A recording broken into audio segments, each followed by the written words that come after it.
What's up, everybody? It's Jeffrey Lyles welcoming you to another edition of Lyles Movie Files. Joining me, as always, is little brother Jace. Bro Shot, how are you tonight? Doing well. Week's halfway over. We had a 4-day week. So it's good. Good times. So I guess it's more halfway over now, huh? Yes. Gotcha. Okay. Yes, it is. Cool shirt. Thanks, Not planned. No. Again, just synced up as the norm. We don't know what happens, folks. No clue. Yes. Let's say what's up to everybody here in the chat. This ought to be interesting. What's up, Jalen Parks? As for the thumbnail, I'm not sure who the woman is. I probably know her and just don't recognize her. Yes, you absolutely do. I chose a random picture just to kind of throw you off the scent. I'm not sure what PS4 Seth Rollins has to do with any of this. What up, Snake Eyes? Good on. Blake Tarpley. What up, Lyles Movie Filers? Jeff, Jace, and Chief. What's going on? What's up, David Thanos? How are you?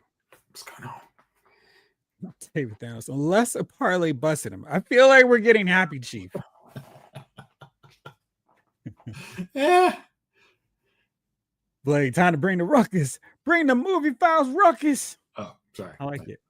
It's totally different than the one you were thinking. I think I'm out the other one. So totally different. Royalties here. King Collector. The King is in the building. What's up, y'all? What's up, King Collector? David Thanos. Happy Chief is not good for ticket sales and ratings. Don't worry. Somehow it'll come. I'm sure there'll be something that will frustrate him later. What's up, Jamie? What's going on? JFS, what's going on? Anyone else having trouble with YouTube? I can't see the videos. I don't know. Hopefully not. YouTube earlier was spinning. Thought it was my internet. Oh. I've been on the road most of the day, so I have not really been on YouTube except to get back to respond to some comments. Yeah. I was just watching a show to make sure I'm not wearing the same t-shirt back to back because I washed clothes like way too much. So mine's is working. Glad to see you guys rolling. Glad to see you back. It has been a sad week. I mean, it was like in Greek. What was it? Saturday with Diane Keaton. Yeah. And I'm sure, I mean, a lot of people have posted that Godfather shot, but I have a poster of that moment where she's looking into the parlor, and the poster has Michael getting his hand kissed or his ring kissed by Clemenza Alinari, and Frank sitting by the side. It is such a cool poster. And I was like, I've got to get this. And it is such a great shot. It is like the absolute best. And the fact that Coppola was able to do something almost as good in the conclusion of part 2, it's like, man, those are great movies. But that one, that look on her face, like, this dude just did this dude just cold-hearted bastard just literally lied to my face. And I know it, and I have to just I mean that was one of those Diane Keaton hit that role just like, I'll just go have a drink. It's okay. Everything's sunky. Oh crap. But it's not. Like, I know what I'm signing off for. Dang God. Yeah, and Father of the Bride. There's so many good movies she's been in, and it's like, man, like sometimes, R.I.P. Legend. It's like, okay, I've seen like 3 of their movies, but for her, I've seen a whole rack of them, and she's never one of those actresses where it was like, gosh, I don't know what she was doing with this one, how much they paid her to take this role. I always believed her character, and I think that is probably the best testament to any actress, that there's never this thing like, do you actually believe who you're playing? For her, she was always locked in. Yeah, she never had those cash-in roles of some of the later actors of the 70s. It's I'm in here. Like, hey, I trust the role I chose was not for this paycheck, and I'll sit on the couch collecting this paycheck. I want you to enjoy this movie just as much as I know you put your hard-earned money into it, so I want you to enjoy it. What's up, Michael? So no blocks here, brother. I hope not. Excuse me. Now I have a shadow block set up. So if you're like repeatedly saying like some crazy stuff, nobody here does. Then yeah, I don't see it. And but no, I would. You guys are all good. Yeah. It's just YouTube. Checked other sites, other videos, all working fine. That's interesting. Oh. And James was having that problem too. There we go. Okay. Looks like we're good now. All right. You just got locked out the chat. It's not great. What's going on here? Huh. I hate just refresh. What's up, Maurice? How are you? Oh, okay. Never. We're all good. All right. Speaking of all good, let's bring him in. A guy who absolutely is all good today. It's Chief. Are you happy, Chief? We dealing with a YouTube outage. You too. So, other than that, man, what is that? You got a San Francisco hat on? I rock my team, man. You know, unlike some of these. I've never seen you records in the chat with a San Francisco hat on before. I've done it several times. Most normally when I need a haircut. Well, I may rock the hat like this at times, but this is my hat that I'm rocking. Okay. Fully represented. Not you to need be to go get a trim, huh? Absolutely. I'm on that. I'm hoping to get it. Too. I'm hoping to get that haircut Friday. Oh, not before your show tomorrow? No. Oh. And Blake mentioned the other one that we just lost, D'Angelo, yesterday, 51 years old, which is crazy. Yeah. And get your checkups, man. Seriously, that's the easiest thing. Go to the doctor. You know, pancreatic cancer, man. That's pretty much the end. That's one of those ones. What's up, Pops? I've never heard anybody beating pancreatic cancer. King Collector, what's good? Snow Glare, what's good? Oh. You know what I mean? I don't know. Everybody I ever heard get that. It's never good. Pancreatitis. Yeah. And Diane Keaton, she was 79. I mean, what you gonna do? You know what I mean? 79 is a good age. You know, there's other people that are 79 and I wouldn't mind leaving. Good, man. That's just me. You said what happened, Jace? There's other people with 79. I wouldn't mind leaving. Yeah, 79 is, I mean, you know what I mean? It's not bad. You know what I mean?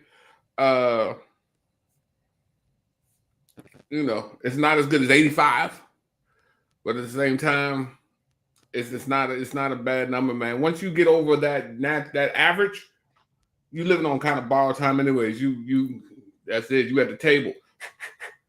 You know what I mean? Don't pass the pass line. so if we're come this time of year and you're at 78 years old, you might notice a few costume guys with skulls and a Grim Reaper Sith. So don't be alarmed. It's just a prank. I won't be. You never know, man. Let me tell you, man. If I make it to 78, bro, yeah. It'll be a blessing, man. It'll be a blessing. Never make it out of my 50s. For real. Stay tuned, Chief. Yeah. You know what I mean? We're at we're not even 30 days in yet. So we'll see what happens. There's a long ways to go before I enter out of here. Well, there's 12 more days for me. Wow. What up, Mark A? Mark A. Man, it's so wild because I just got right on and I didn't even understand. But you're not really on. Are you on YouTube though? I mean, because what we use is watching Niner videos. Oh, okay. I had no problem. And absolutely, Jamelin, Drew Struzan died. I'm sure you've seen like any thousands of his posters. You could probably can't see them, but here in the background, I've got some of his posters. Maybe you can see the Revenge of the Sith, the New Hope one for sure. Yeah. Trying to see if any of those, but he did a rack of really cool movie posters, and you know, back in the day when they didn't use AI for that kind of stuff, he crafted some really cool stuff, and absolutely I'm sure a lot of us probably have some of his posters. Do you have Star Everyone Wars here. posters? I think he did the Star Wars one. Yes. Yeah. No doubt admire Strusen's movie poster art before. Snow Glare, what's up? All the time. Two of my buddies from Pratt directed and wrote Drew's documentary. Oh, that's cool. Man, Blake hanging in some high company. We're plugged in on we're plugged in on Lyle's Movie Files, man. Oh, that is indeed. We are plugged in. All right, Chief, put you on the spot real fast. What's your favorite D'Angelo song?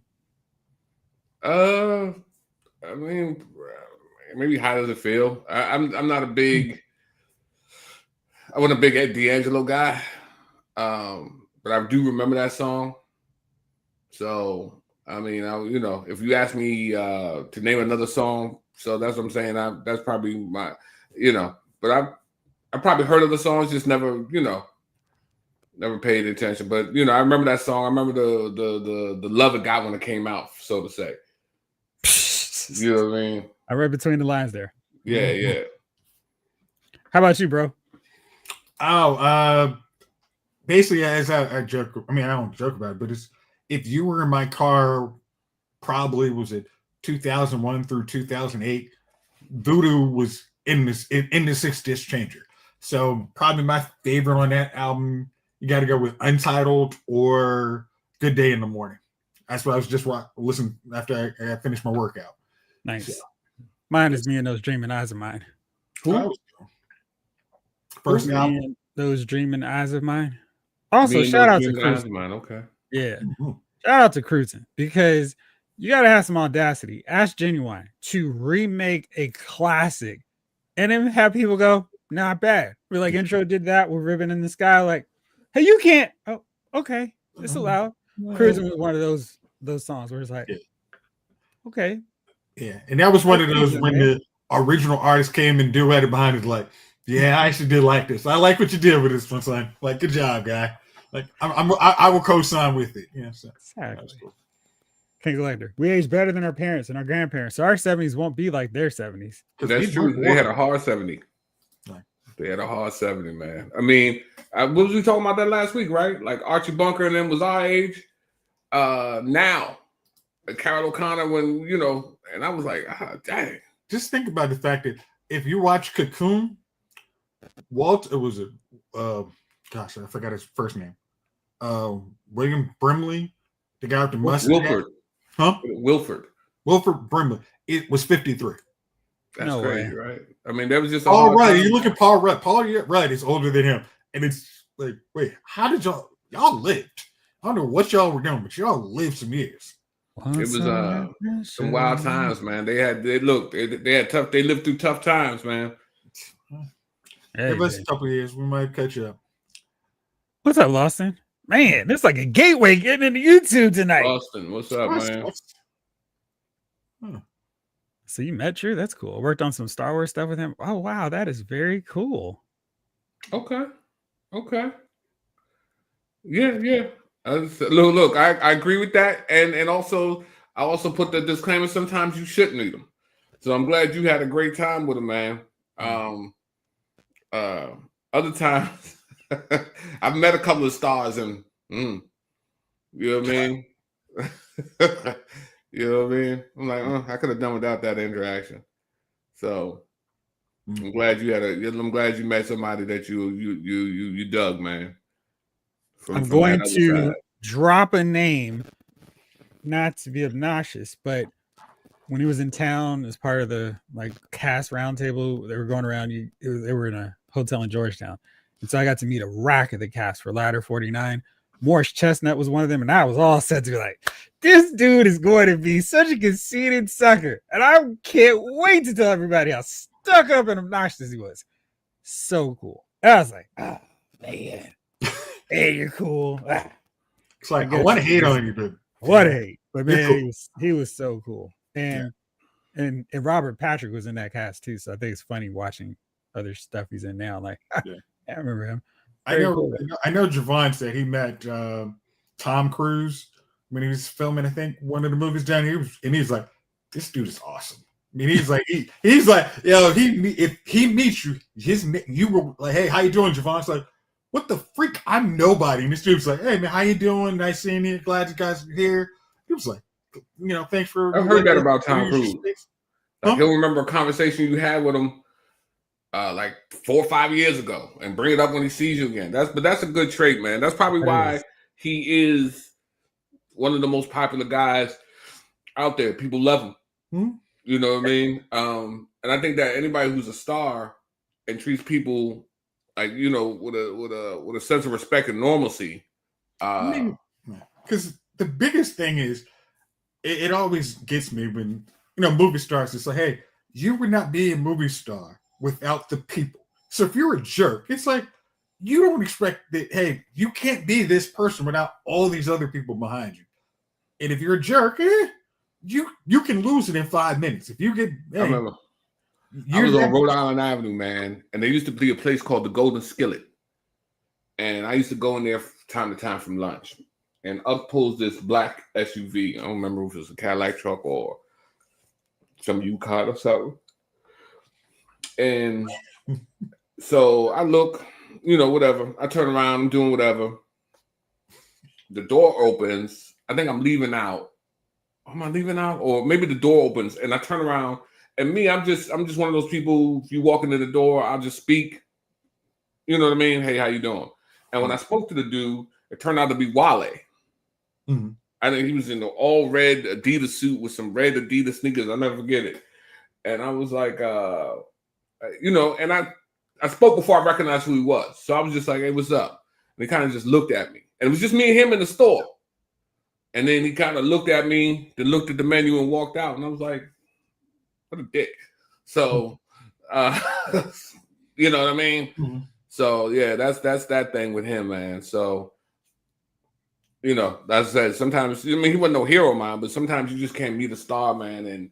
And then sometimes those guys are just what they are, man. I don't know. Maybe he's walking into golden skillets across the United States, man, ignoring people in there. There's still one around, right? What is it? They got rid of the one on Rhode Island Avenue in DC. Yeah, I'll tell you where that other one is. I'd like to go there too. So, I'll tell you. Met one of my heroes, Warren Sapp. What a deep. See, I feel like he would have been. Like he seemed like, yeah, you got to catch him on the right day. Tom Cruise is the best paid stuntman in the industry. Oh gosh, yes. Hell yeah. Oh man, that's the terrible time to meet Jake the Snake. Yeah. Jake the Snake used to be cool as hell, though, right? You pull out that snake, and then somebody would just freeze in fear. Yeah, because who is it? Like Ric Flair is one of those guys. I don't know if you want to meet Ric Flair. Really? You probably want to meet Ric Flair when he's drunk. Yeah, you got to figure out 90% chance of meeting him when he's drunk. Yeah, you got to kind of figure out. All right, is this the first drink he's had at the bar, or he's been here for a while? I know you can call Lawrence Fishburne Larry. You ever see that Cameron story? No. Oh man, he said him and two of his friends were sitting in the airport one time or somewhere, and Lawrence Fishburne walked back past them, and so his man was like, "What's up, Larry?" And he said Lawrence Fishburne like kind of stopped in his traffic, turned around and said, "My name's not Larry," and the dude was like, "Yeah, it is. Your name's Larry." And they said, like, he reached in his back pocket, put on some gloves, and walked over to the joint and was like, "Yo, don't call me Larry." And so they got to, like, he was about to fight them dudes over Larry. That's not his name. Look that joint up, man. You are at that point, you have made a choice to disrespect the dude. Yes. Hey, I mean, because who is it? Like the NFL player, his name is Jacory, but he's like, hey, I'd like to be addressed as Bill. I understand that's his given name, but he's like, hey, can you address me as this? And when you're calling a guy Larry, and his name's like, hey, I'm Lawrence. You've made that choice to be an a-hole. Yeah, man. Like, you've gone that route. So it's like, hey, bro, what? It is what it is, man. Yeah, that damn Lawrence Fisher. And I'm gonna say Lawrence. I don't want him to come to my house putting the glove on.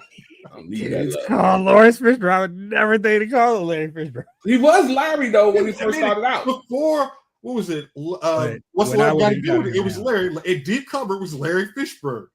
But when he's like, I'm graduating to this level. It's respect. Put Right. My full name His is money not has Terry. grown. Prefer you call me Lawrence. There you go.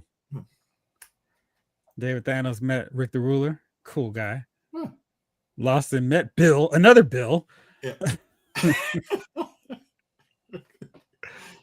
Yeah, I don't love those convention interactions because I feel like they don't want to be there, and it's kind of a I'm getting paid. I'm only here because I'm getting paid. And you can see some of them that really truly look like they're enjoying it and do want to be part of it. But I don't know. It feels like sometimes maybe they're just acting and they don't really want to be there either, but they're putting on a face, which is fine. That's what you should do. But as a star or music entertainer, always feel like the people are why you're where you are.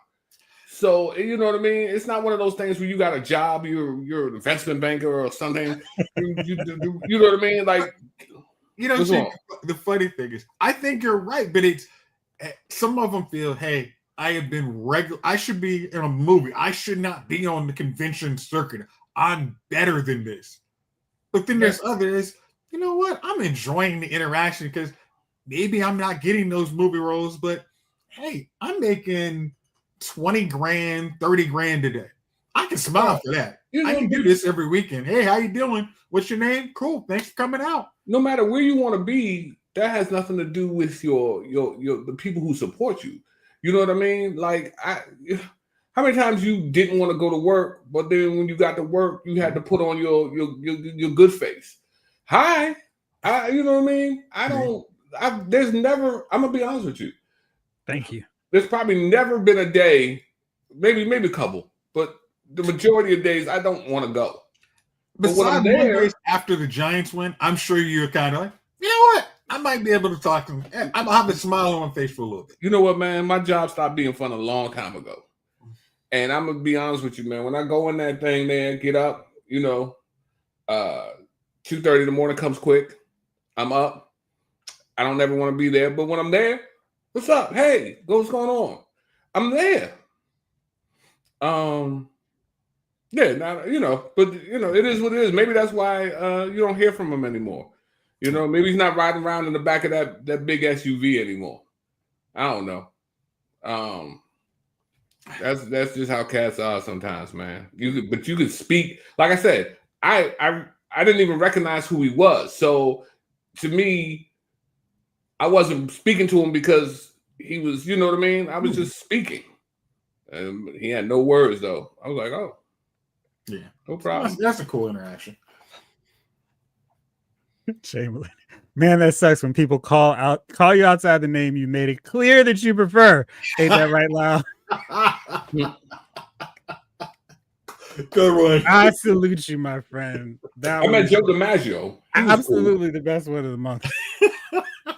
Classic. Now lock it up. Here, let me make sure I do this. And I'm going to make this my screensaver for a minute. Thank you. Can you put this as a pin comment anytime it happens? Like, this will drop in right here. Oh, man, that was funny. Everybody wants more if he's going to their house. Like, don't meet Stephen Ogg. He shouldn't have an attitude either. What up, Keith Cooper? How you doing, man? Yeah, I mean, because my thing is, if I'm meeting you if you're at a convention where, hey, you've signed up to kind of, hey, I would like to be, I've signed up for the interactions with people. That's what I'm saying. You say, put on your acting face smile. If you're at dinner and meet somebody, hey, this is my private time. Hey, yeah. I understand, but give me this space. Yeah, now if you walk up on somebody in the bathroom or at a dinner table or when they, that's something different. But like I said, and then I feel like Larry messed up the marriage before between him and old girl from what's that joint with David Fallon, Filion. Wait, where are you? What? You know what I'm talking about, man? No. Oh, the old pretty girl, man, the black girl from that movie, where the girl they were on a rocket ship, and I hope you're not talking about the Adventures of Pluto Nash. No, it's Nathan Fillion was in it. The girl from Terminator. Torres. Summer. Torres is who you're talking about. Gina Torres, yeah. Larry messed it up with Gina Torres. Lawrence would have kept that marriage. You know what I mean? Larry couldn't get his butt home on time and come home. Should have brought your tail home. Right. Gina Torres. I don't know. Gina, no. I'm leaving you. Gina, no. Listen, man, ain't no way. Gina, we're working it out. And Blake said this here. If you're a celeb at an event and everyone is there to meet you, just the fact that you can make every single person's day should fill your heart for a whole week. So to that point, this is solely me. And I feel like if you're known for something like really famous, so like Hayden Christensen, there's not like anybody's there to see him as Jumper. And I think it would be kind of cool if you're doing a meet and greet and you're shelling out $500 to take a picture with somebody, maybe not dressed like this. Maybe dressed like the character that you're most famous for. And I know it's probably a pain, but I just kind of feel like that would probably really make somebody's day. Where it's like, oh, look, I took a picture with this guy. Who's this? That's Anakin Skywalker. Oh, I see. And I like Sting when he does his signings. He's always got his face paint. He's got his beard now. He's older, but he's rocking a face paint. It's like, yeah, just do that. Kevin Nash rocking NWO shirt, red and Wolfpack shirt. It's like, thanks. Just be in the character just for a moment. I don't need to see you like I would see you if you were going to Target. I don't know. That's me. What do you think? Because people are paying for this stuff. That's all. Matters, you know. I mean, it's the weird thing is I'm cosplaying as my most famous role. Well, you're not cosplaying. You're wearing outfits. If you like I said, let's just saying you meet Ewan McGregor as Obi-Wan, I'm thinking, yo, that would be I get a picture with Obi-Wan. That would be cooler than, hey, how you doing? I'm Ewan. Like, hey, how you doing, Ewan? I kind of wanted to meet Obi-Wan, but okay, whatever. Chief, where are you on that? I don't care, man. You know, I'm not. If to be honest with you, man, if my character is a fairy, and the movie's a fairy in the movie, I'm not dressing him as a fairy. I'm not dressing him. Lonnie, do the fairy. I'm not doing the fairy. What up, Haley? You know what I mean? You can come meet me if I got a catchphrase. I'll say the catchphrase for you. But I'm not. You know, I'm not dressing up and with some wings on my back and flying around the room for you. I feel like you would have fired your agent long before you accepted the role of the fairy. Let me tell you something, man. The powers to that fairy, that thing pays me $20,000 a day. Put them wings on me, let me fly. But I believe. Right. Ooh, sprinkle my dust. You know what I mean? But when I come to meet and greet, you know, I'll wear something. If I got a catchphrase, sprinkle. You know, okay. So, by the way, I'm firing your writers too. If you make your meet and greets, you are celebrity enough, then you make $20,000 a day.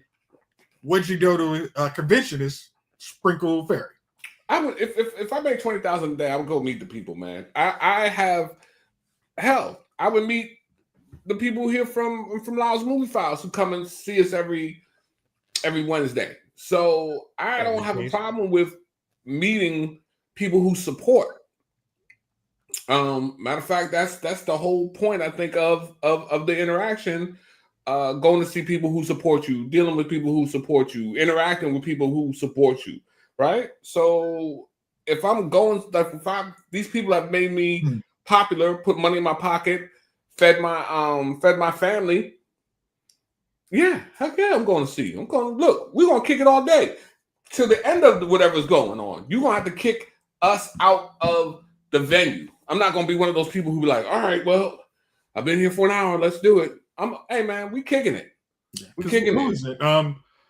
Because I always say I see bad interactions a lot of time from wrestlers because they say they have people stalking them at their hotel and you have people trying to take pictures of them when they're in the bathroom. I'm like, that's excessive. But hey, yeah. I'm a character, and my character's time is this right here. When I'm in the ring and all that, and meet and greet, I'm that character.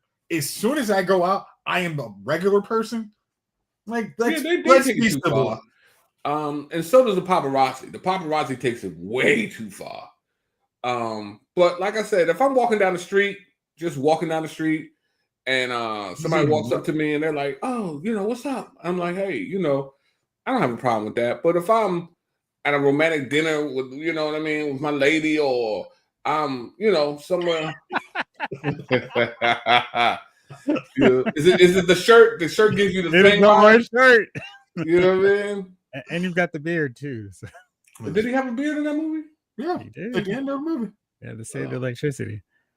Hey, Maurice, I've heard that Hayden seems super nice. Like he seems so happy that people actually like the prequels and like his performance, that he genuinely seems like, I can't believe I'm here and these people are now so ecstatic to see me and want to see more of me in this stuff. So yeah.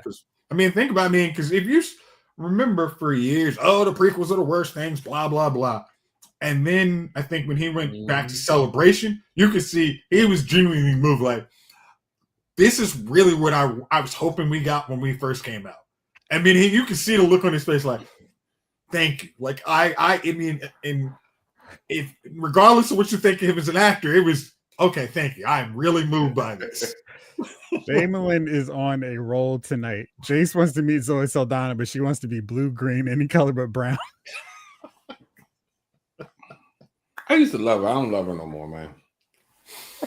I'm common now. Wow. I mean, Chamberlain is just firing them. Boom, boom. Check the heat on that pitch. It's coming through. Ooh. Yeah. Lawson, when it comes to fame and fortune, I'd rather have the fortune, personally. I have neither, of course, but I think fame means giving up your privacy. It's part of the deal. Yeah. The fame, yeah. Said, all I want is money after fame. Yeah, when you get famous, man, your privacy does take a hit, man. And I think everybody would rather have the fortune, that anonymous Lamborghini driver. You know what, Chief? You know what? I'm not sure. So I think I'll take the fame and the fortune, and I'll get back to you. Let you know. You know what, Chief? Maybe the fame was a bad idea, but I need about a good decade or 2 decades, according to Chief. No, 30 more decades to really let you know for sure. You don't have 30 more decades. More like 1 decade. I mean, I'm not going to turn it down. I'm not going to turn it down, but the ground in a couple seconds.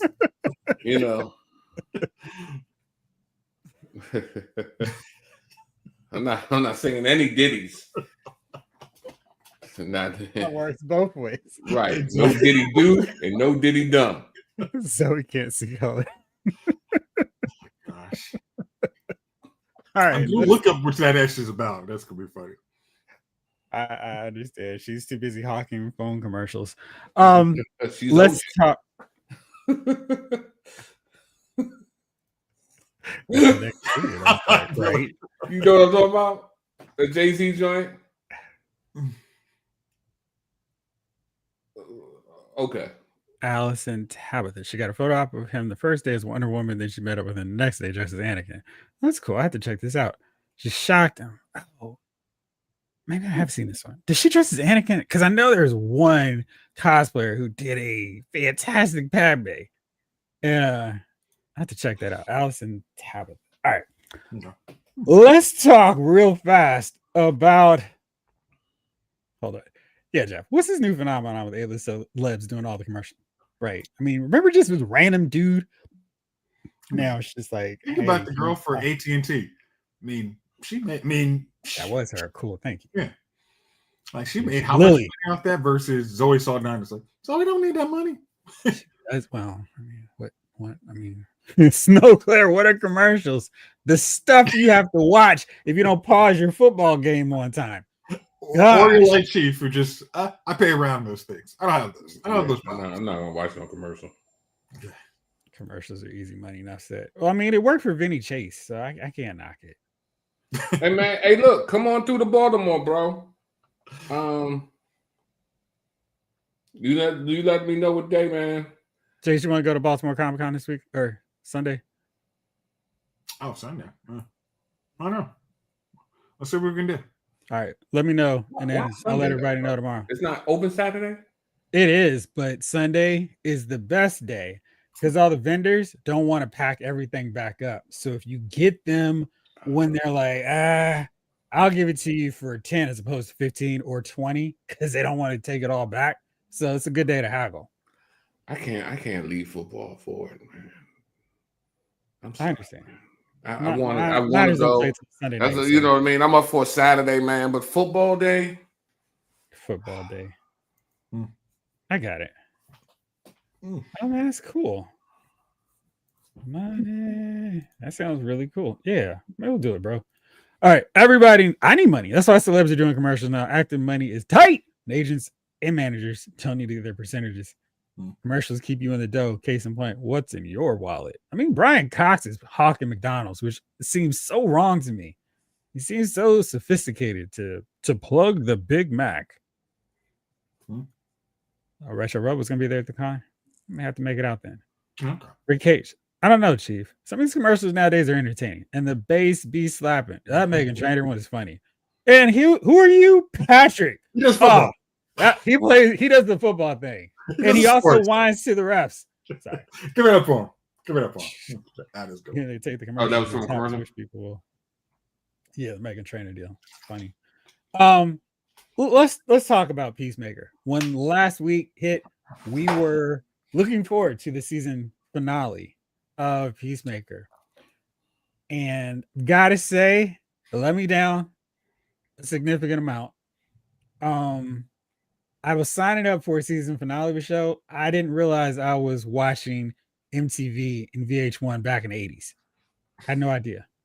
They just play videos. The whole deal, like, wait, where's this stuff? And I feel like if you just like cut away to the important parts, it would have been solid.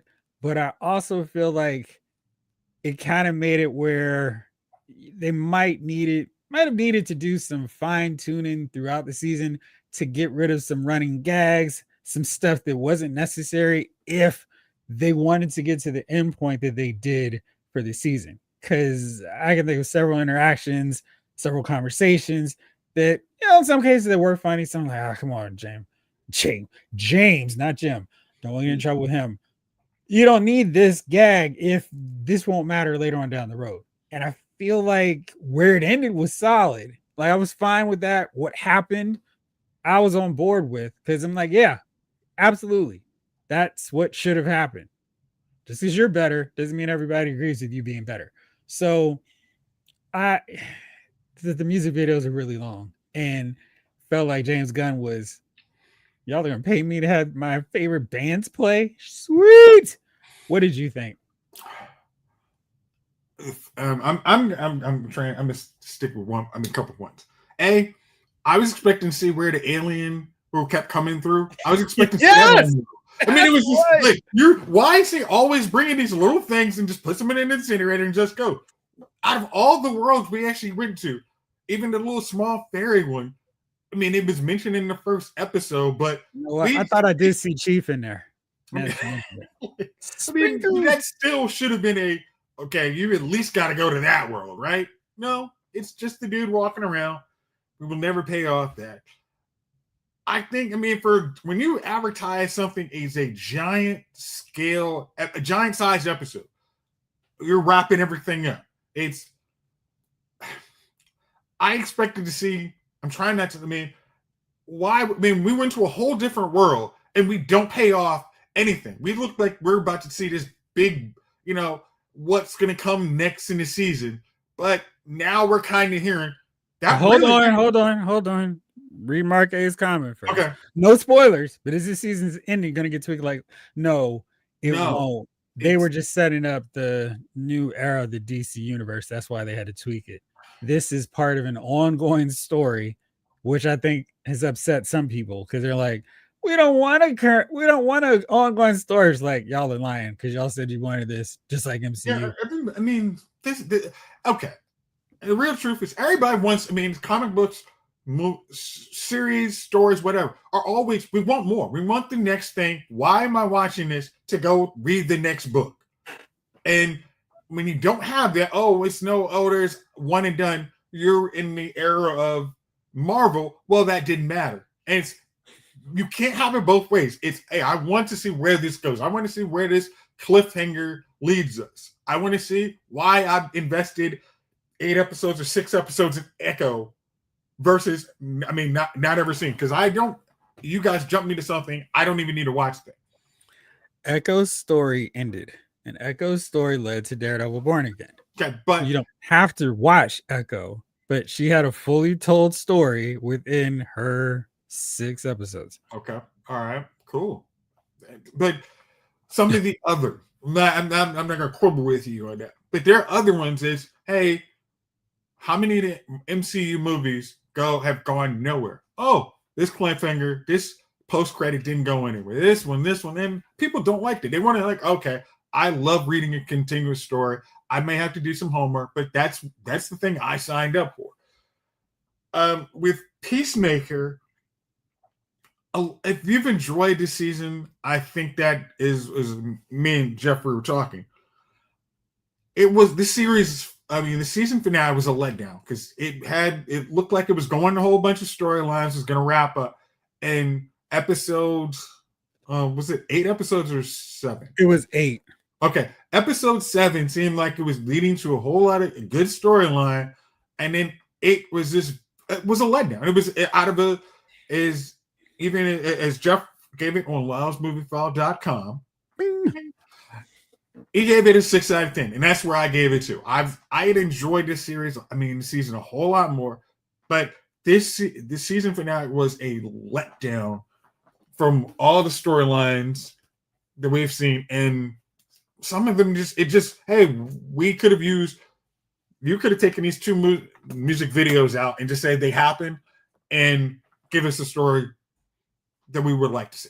But I think what they needed to really do, what would have worked, is if he just made it 7 episodes and made 7 supersized where everything happens in 7 happens, and then like 20 minutes are tacked on with the relevant parts of episode 8. I think that's all they needed to do, and it would have been solid. yeah. All right. So, go ahead. So New York Comic Con was this past weekend, and in addition to a rack of figure news and stuff that I'm like, my wallet's like, why are you even looking? Stop it right now. Don't press that pre-order button. No, stop. We got some news about some Marvel TV shows. Daredevil Born Again season 2 will debut on Disney Plus March 4th. Very excited about that. The first season was awesome, so looking forward to running through all those episodes and going, where's Iron Fist? But I'm really looking forward to that. X-Men 97 season 2 is coming out, but they've already said season 3 they're working on it, and they're possibly working on season 4 already. So long-term plans, if you've enjoyed X-Men 97, there is no need to panic. Looks like they're going to keep running at least those 2 shows for a good amount of time. Chief, are you excited about the news that you don't have to worry about getting caught up into 2 shows that are going to get canceled right away? I love not seeing the show through to its ending. So, the worst thing can happen is you spend all that time watching a show and then there's no season 2. Huh. So, yeah. I'm looking forward to the continuation of some good shows, man. They cancel a lot of good shows a lot of times. And it'll be good to see finally something going through, especially for your money when you're paying for a platform. You know what I mean? It's one thing when free TV, well, if you can call it free, but it's another thing when you see that little piece of your money go out every month to a company, and then they don't keep the content that you're interested in. So it's cool. I'm looking forward to this. I don't want to step on your dummy of the week since we didn't talk about it beforehand. Would that have anything to do with your dummy of the week? With the cancellation of a show? Yeah, or you or Jace. I just want to make sure before I mention it. No, go ahead. All right, Jace, that true for you? I hadn't even thought about dummy of the week, but okay. I definitely, because you've laid out aspect, seeing shows get renewed is very good. So you can invest in them. Oh, I haven't gotten around to it, but I know there's a plan to go to it. As I said a couple weeks ago, who was my dummy of the week was this guy, because I invested in watching was it Countdown on Amazon, and just saw this week that they're not doing a season 2. And it ended on this cliffhanger, which I never got to because, again, it's on streaming TV. It takes you 3 years to come up with the next season. So why am I in any rush to get to this? And then what was the other one with Daniel Day Kim? They canceled that after one season. I just hadn't got to it. Like again, this is the stupidest thing on streaming. You don't come week to week to find that audience where you have, and even if you do have the week to week, it's hey, I can get to it when I want to. It's not regular TV where I have to watch it 1 week at a time or I'm out for another 6 months. It's, oh, you're releasing an episode. Cool. I'll get the whole series and then I'll watch it. I mean, I'm watching, was it Gen V? Hey, if I want, the first season, I didn't watch it until it was over.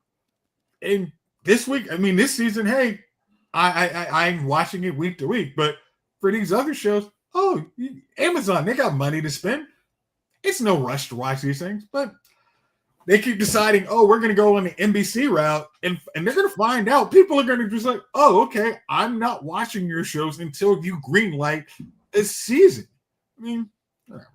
For the next season. Yeah. You mentioned him earlier, Chief, but your guy, Lawrence, very important, get it correct. Lawrence Fishburne was also on the convention circuit. And let's see, he was in New York for Comic-Con panel on The Matrix. Boo, hiss, boo. And he said, I know they're talking about the X-Men now. So at this point, I want one of two things. The first would be, what do you think about Lawrence Fishburne as Professor X? So, Chief, I put that out to you. What do you think about Lawrence Fishburne as Professor X? No. Would you want to see that? Negative. Nice. No. Still there? No. I don't want to see it. I'm going to entertain it. I hate the idea. Good deal. I don't even want him as the other guy anymore. Which other guy? From the Matrix. Morpheus. Yeah. I don't think he wants to be Morpheus either. Yeah. He's 100 years old now, bro. He's 100 years old, man. And I don't mean this in a disrespectful way. Hold on. Just give me a second, man. Because I always sound disrespectful, but I don't mean it in a disrespectful way. But he's gained some weight. He's 64 years old. He's an old dude. He's an older dude who's gained some weight, man. No, man. I don't want to see him as big old Professor X, and I don't want to see him as old Morpheus. He is 64 years old. Patrick Stewart is 85 years old. I don't want to see Patrick Stewart. Who said that? Did you say Patrick Stewart? No. I didn't say it. He said it. Okay. You said it. I don't want to see Patrick Stewart. What's the other dude who's been doing it? James McAvoy. James McAvoy. You know what I mean? Like, he was fine with the bald head Professor X. Professor X is supposed to be, if they're teenagers, he's supposed to be older, but it's not supposed to be like old. Old. His deep cover days are long gone. This is 187. Yeah. I mean it disrespectfully. No. Oh shoot. Like Statham is Professor X. Good day, Rogue. What are you doing here? That role might be a little too serious for him. All right, so no, Jace, you absolutely no on that as well. Yeah, no, I'm gonna sign up with. You don't have to do it. Don't try and. Again, it's stupid to put movies in a disadvantage. Like, don't just literally go with the. As much as some people, we need to change. Like, don't break a wheel. Traditional casting, create new characters. It's the best way to go. Morpheus, I just read some of the comment what he was saying. He doesn't want to come back to Morpheus. Morpheus, the idea of Matrix, like, yeah, it doesn't make much sense for me to come back. And it's right. It's this idea after 4. I mean, I know a lot of us have tried to purge every drop of that movie from our mind. I really don't remember that movie. I'm pretty happy about that. So too. good. I mean, but it made no sense. And trying to make a movie after that where you have even a cameo of Morpheus does not make sense. It's we're gonna have a 60-year-old Morpheus flashback where he's still alive, and it's supposed to be based on 100 years after the Matrix, which still didn't make sense. How what's her face? Jada Pinkett was in that other movie. It was like, wait, she should be dead too. Like, come on, that makes no sense. She's in her 30s. It's 100 years. She's not a 100-year-old lady living in Zion Part 2. Like, you know what I mean? Would they hire me to play Mike Tyson? You know what I mean? Young Mike Tyson. It depends. Are you willing to get a tattoo? I mean, am I willing to lose 800 pounds? I'm not. At this point, it's pretty good for somebody that's 900 pounds, Chief. I'm not gonna do all that, man. I just think sometimes, I mean, a character should be the character, man, and people who I mean, let's be honest. Like, looking at Lawrence Fishburne sitting down in a chair, it's not going. I mean, it's going to be like he's been sitting in that chair way too long. That's not a good panels. Yeah. Oh gosh. Oh man, Nick Cage, man, I still be laughing at Nick Cage with the low cut Superman outfit on with the taco meat hanging out. Did I see you guys? There was Superman. Yeah, there was something they were trying to make a big deal, like, oh, this should have happened. It's like, this looks very dumb. Like, we all, I mean, even seeing the little clip in the Flash was like, yeah, that was a funny laugh, because thankfully, if you had shown me Nicolas Cage trying to be Clark Kent and Superman with the exact same voice, that would have been horrible. And nobody would have saw that movie. Save him, look, save him, Superman. Hold on, let me finish. I gotta roll this one. I call it the bat. Superman, you're sucking all the oxygen out of the air for your marijuana. I'm ready. Let's go save some lives. The hippie Superman. That's what he looked like. That's what he reminded me of. He doesn't even fly. He just drives around in this VW bug. Just because I mean, when they were testing that outfit, you know what? I think this one's gonna hit right here. This is the one. It's not gonna be, because their idea was they were gonna do it was the post death of Superman, and they were gonna have him come back in this new futuristic suit. And it was, why would you want to see him with all that taco meat? No, nobody asked for this. You put him in a cool black suit. I mean, the black suit would have been cool, but this, nobody wants to see this. Oh yeah, that's Dr. Martin Luther King is hilarious. Martin Luther the King, man, really hilarious. Let us see on. I would like some of it, because that is fun. Jake Fox has been rolling today. I can see him being Sebastian Shaw too. They're trying to take my face off. I can't feel my face. All right, so that's that. Let me see. Was there anything else? Yes. Now it's that time. Woo! All right. So before we get into our topic for the night, let's talk Tron Ares one last time. Tron Ares, not great. Jason and I said this last week as we watched the movie, and I know Chief was eagerly looking forward to going to see the movie. I will never go past weekend. I will never go. So let's see here. Right now, it's at 54% on Rotten Tomatoes, and I happily contributed to one of those Rotten scores. It made $33.2 million at the box office. I feel like that's 32 million more than it should have. You know, you're not wrong. here's the worst part though, Chief. And I know you're ready for this payoff because this is the part where it's not great. So, the movie, of course, starred Jared Leto, and I feel like a lot of us are like, do we want to see this? Because Jared Leto's in it. So, Tron Ares 33.2 million was not great. It's so terrible that it was less than the 39 million that Morbius earned. Morbius was a way better movie. I mean, the fact that people were like, I want to see Morbius just so I can laugh at it.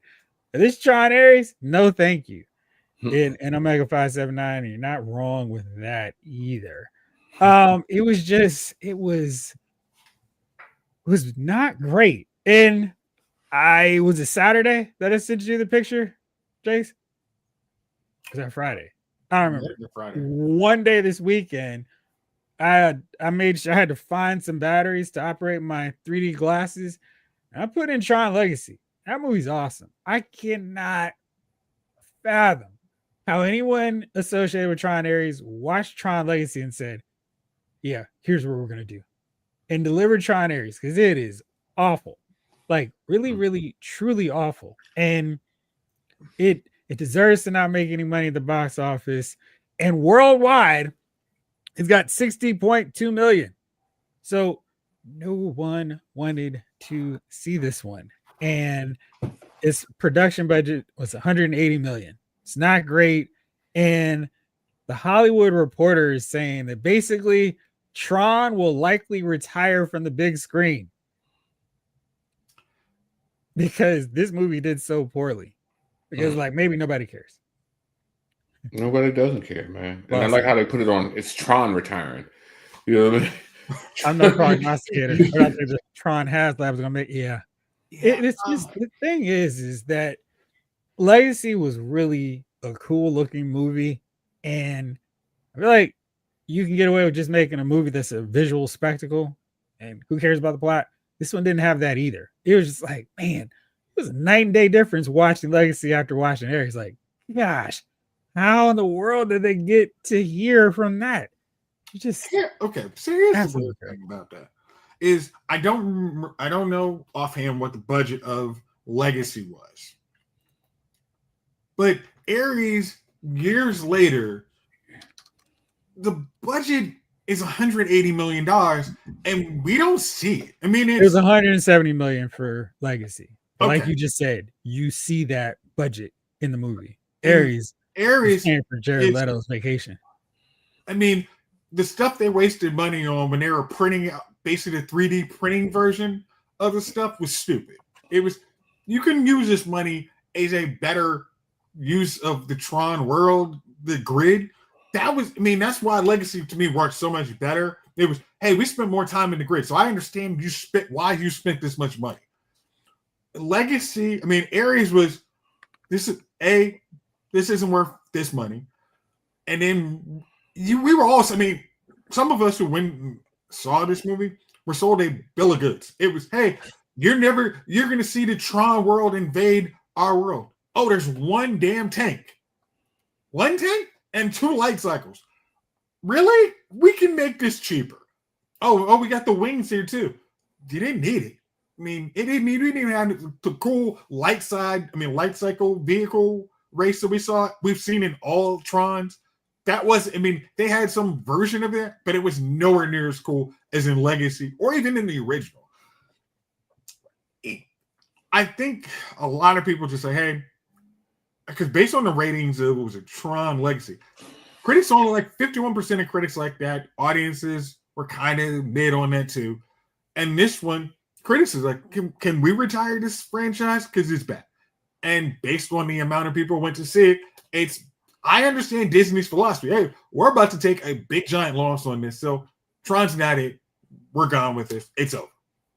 I need to show you the coolest thing about the movie. It ended? And it has very little to do with the actual movie. It is this promotional deal they had. And one of the guys at the screening that we were at bought it. And I was like, this is amazing. I want this.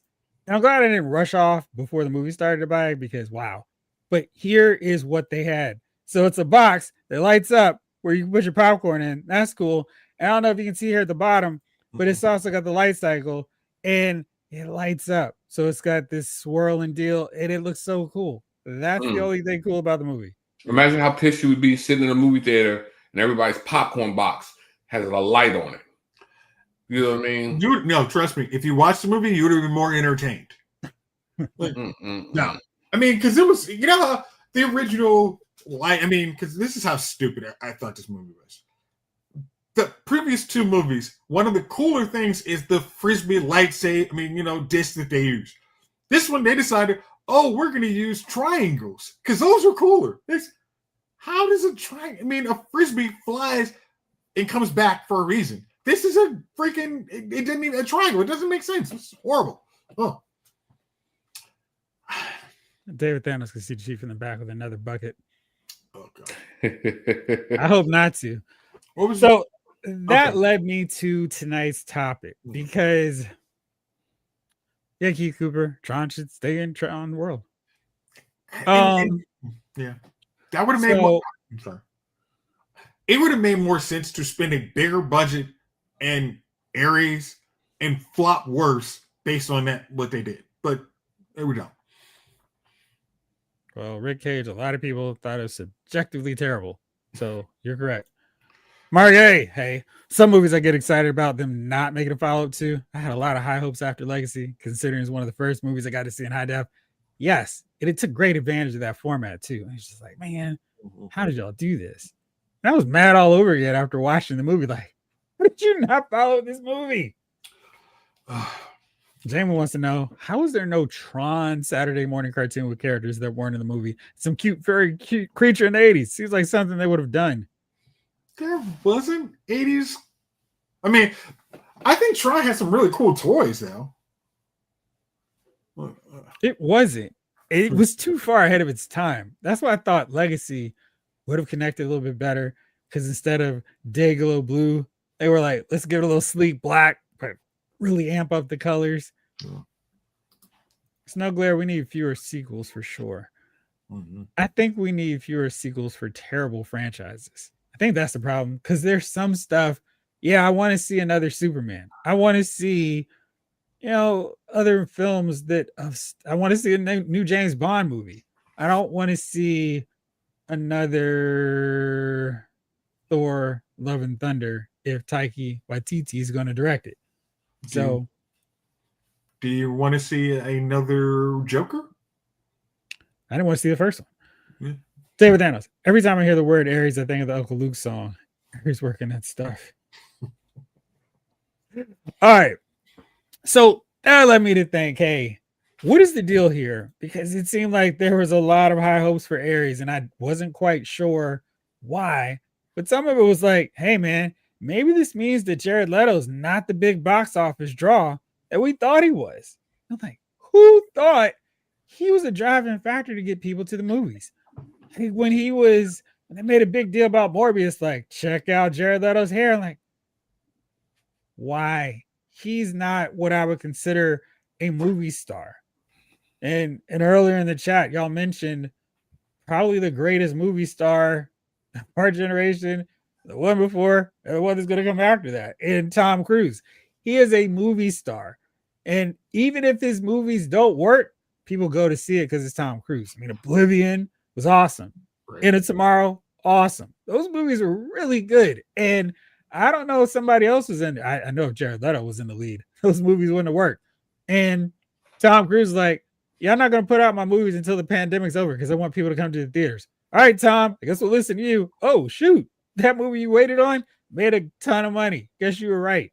Because he's a box office movie star. And he understands, I got to protect my brand. I'm not going to streaming. Forget that. And he's able to do that. Jared Leto? No, absolutely not. Imagine Tom giving that COVID speech.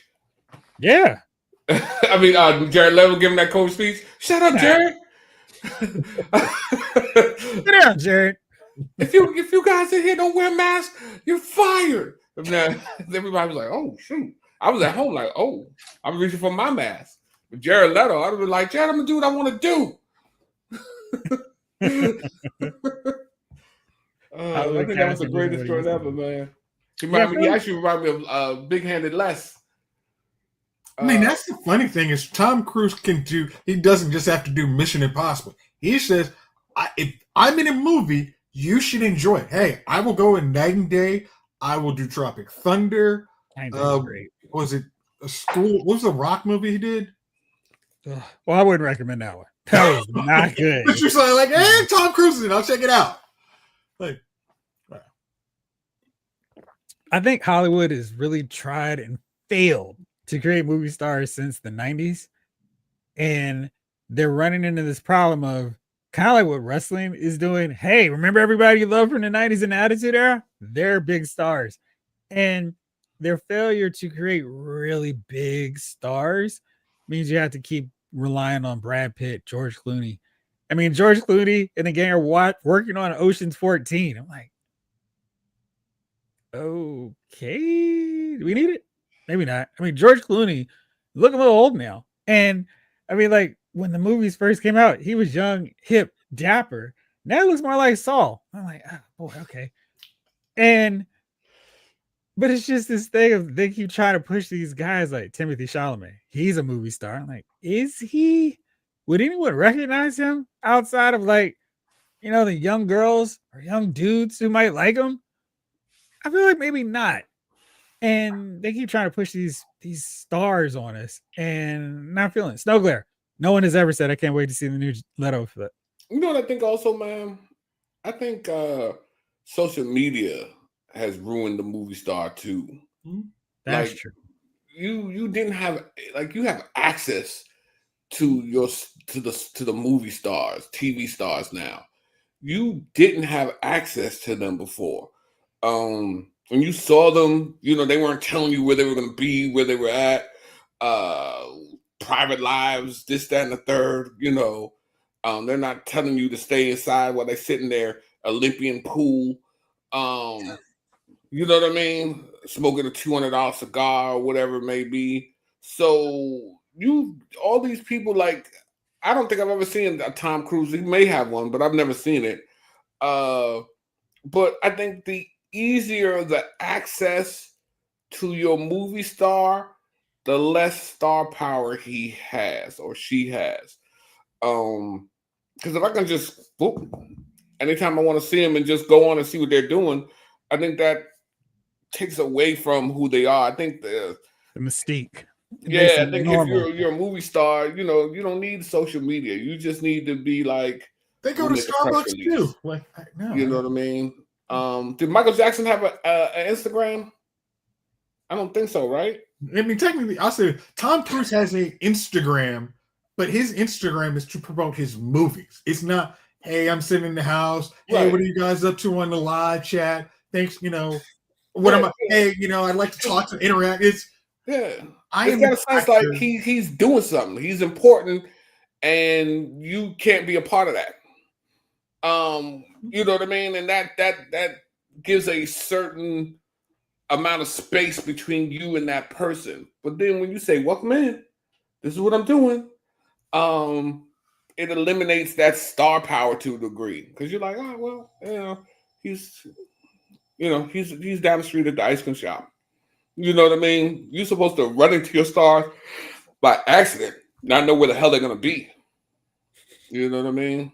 That is a great point, because there was that level of, oh man, all we know about these people is what the paparazzi shoots. Who are they with? Who are you with? And now it's, hey guys, I'm going on, and they promote so much stuff because they're hard up for money. So, hey guys, I'm here to promote this new pen. It's amazing. And you can get it too. All you have to do is click this link. Don't forget to like, follow, subscribe, and comment. And yeah, but I think you're right. There are certain movie stars. Keanu Reeves is one where he comes out like a regular nice dude, but because of that, he still gives you movie star vibes where he's like the chill one. Tom Cruise is like the superstar. And Keanu is like oh man, that's Keanu. But he's still kind of like this mythical figure because, oh wow, there he is. He's Keanu Reeves. I don't want to say anything to him. He's just so cool. But everyone who says they met Keanu Reeves, he's so cool. But also doesn't have he has if he has social media, it's to promote movies. It is that we're on Mount Olympus, and this is where movie stars stay. Regular people who have all the gadgets and hey, look at me, y'all are. As I think Lawson said, they're actors. Like, hey, congratulations. Okay, now I gotta see this thing. Jeffrey is shaking all the salt Do not on Aries, Statler and Waldorf style. I can't shake enough. Die, snail, you slug. Die. Do not watch this movie. Please don't. I'm gonna see it. No, seriously. Wait till Disney Plus and then say this is a bad waste of my time. I want to know about your experience being the only person in the theater. Michael Solis, we used to go to the movie just to see Will Smith. Didn't even matter. It was Wild Wild West. But in full fairness, before a lot of people saw that movie, and I don't think it's a bad movie, people were excited about it because Will Smith was in it. Will was a box office driver, like The Rock was, until he decided to go Hollywood rock and become serious and have a movie that didn't even make $6 million because people stood up. What is that? Not the man. Well, needed some. Let me ask you that, man. Like, you mentioned Will Smith, and then like social media. Will social media kill Will Smith? Like, I wouldn't go across the street to meet Will Smith anymore. I'll never forget that red table where his lady is telling him she's with their son's boy, and he's just sitting there red-eyed and crying. And I'm like, not you, Will. Like, yo, you what? I'm like, this is so get off. I wanted to get off of there. Get off the red table. Flip the table, Will. That was one of those. A lot of us saw that this is somebody who's not a A-list celebrity bringing you down from Mount Olympus to take you like, hey, we're regular people. It's like, no. That was a horrible call. Right. Like, if that's what she needs to do, cool. But you do not need to be having a public grievance session at all. You took the cool right out of you, Will Smith. You was like, yo, Will Smith, man, I'm sure he's doing crazy. You know what I mean? And then the next thing you know, you just, and I'm like, young Will, what are you doing? What are you doing, Will? And so I already, my love of Will already went out the window with all that. Then the slap took place. And then I'm like, Will. I'm like, oh, so now, like, you know, as far as Will's concerned, man, have I gone? I didn't even, like I said, I didn't even see Bad Boys. Was it 3? I mean, they've done 4. Oh, was it 3 or 4? I don't know. We didn't watch 3. Will can't get no more of my money. You're not you're Eddie from next door who be crying when his wife yells at him in the yard. That's who you are. If I want to see Will Smith, I go talk to Eddie from next door. Hey, cut half the lawn, Eddie. Eddie, I don't think you're a sucker. I do. So he's next door, and his wife yells at him, and Eddie's just head down. Yes, I'll do better. You know what I mean? And I'm like, oh my God. You know what I mean? And he's Will Smith. They're together. Eddie and Will are the same person. I think that Will Smith, when he leaves Hollywood, he comes and he goes in the house as Eddie. So this is what I'm saying, man. You have a certain job as a movie star to uphold this coolness, this aura about you. And when you ruin that coming on social media and you're like, this is the dude? You really not that cool? Yeah. You really not that cool, man? You really This is you? This guy? This is you? You home? You know what I mean? You in the house cooking with a little with an apron? Yeah, a little apron on and a bonnet. It's you. I think I'd have a bonnet. Because I feel feel like my hair gets into the food. Yeah, I feel like any dude who goes on social media and cries is cooking with an apron and a bonnet on. So yeah. All right. I'm about to make a meal. Let me bring my apron. No, look, yeah. My bonnet. Yeah. I'm about to go on social media. I'm about to make some hot dogs, split them twice down the middle, and then we're gonna flash fry them.